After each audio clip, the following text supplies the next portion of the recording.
Hello guys, welcome to Petrax Studios, Hietala, Finland. Here we are at the studio kitchen. Kitchen is, well, you know what we do here.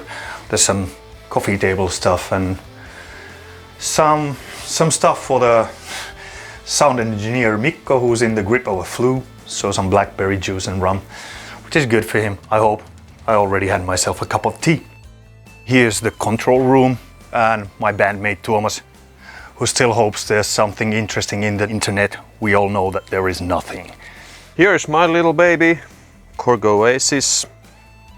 I already used this for the previous album Dark Passion Play. I will use a lot of it for Imaginarium as well. Here we have the mixing console, just about to start with the third song. This is probably the space that we spent most time in for the next 3 weeks at least. It was back in 2007 when we got the Dark Passion Play album finished. I started to think what would be the next thing to do, because the music of Nightwish in itself had already gotten so big and diverse that I thought that, you know, we have walked till the end of this particular path. Now it's time to do something a bit different. That really took the budget out of proportion once again. Mm-hmm.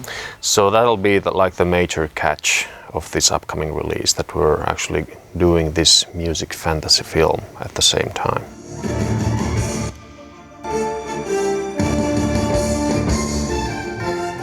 Here we have the space where the magic of singing happens. That's where I usually stand. I do my vocals usually wearing my Batman suit, but then you wouldn't know who I am, so I left it for the occasion. Yeah. And then my personal little kingdom here.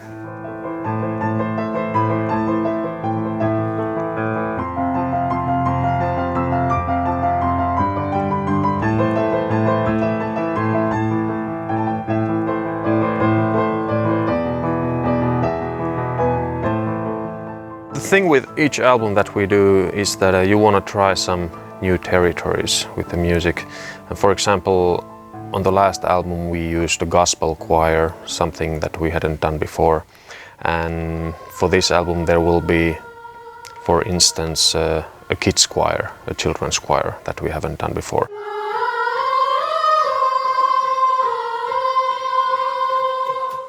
In order to use all those things, you kind of have to figure out, okay, this piece of music actually would become better if you find some interesting sounds and interesting instruments which will complement the whole song and the sound. Absolutely, that's the most important thing. I mean, we're not using the orchestra or choir or these special instruments because it's cool, so to say. We use it because it brings these certain songs alive.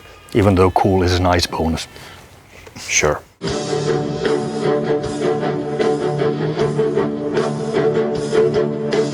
What we're doing is kind of like introducing a whole new way of storytelling, which means that you actually hear almost the whole album of Imaginarium throughout the movie.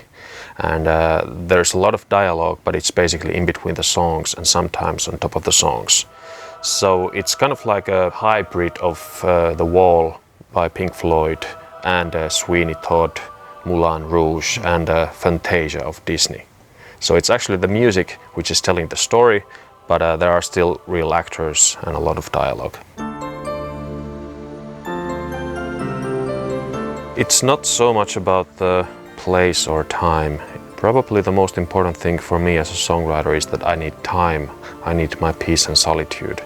So like the original ideas for the storylines and the songs, they can emerge anywhere. But to actually make the song from beginning to the end, to compile all the pieces together, I need a few weeks of privacy, so to say. So I couldn't imagine doing a whole song in the back of a tour bus.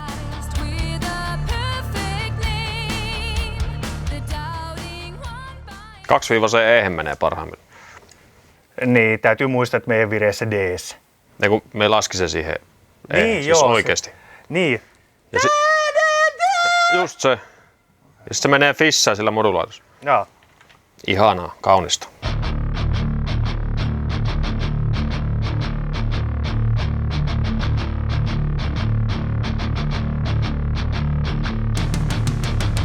Ever since I started study studio engineering, started to do studio engineering as a work in the end of 80s, start of 90s, the one constant thing in my very on and off career as a studio engineer has been Genelec speakers, because I find them to be unrivaled, the way they deliver, for instance, low ends with the clarity that you need and all the crispiness and everything that's there in the soundscape.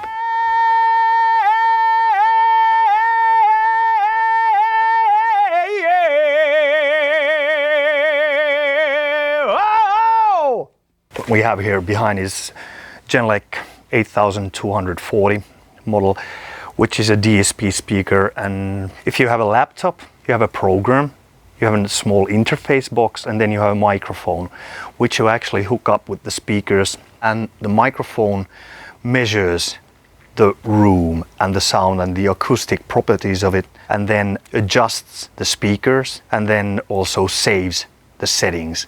You can take these babies out from this nice, cozy, roomy control room and take them into some, for instance, into your cellar to record some drums, and there you have some toilet where you actually sitting there with the earphones on or with the speakers in front of you, and you actually measure the acoustical dimensions and properties again, and then you have the optimal sound for that room in order to listen to the speakers, and that's really handy when you're doing this kind of mobile stuff.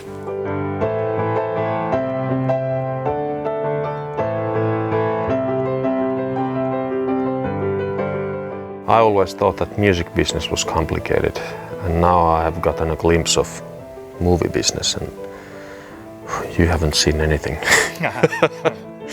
So just hope for the best.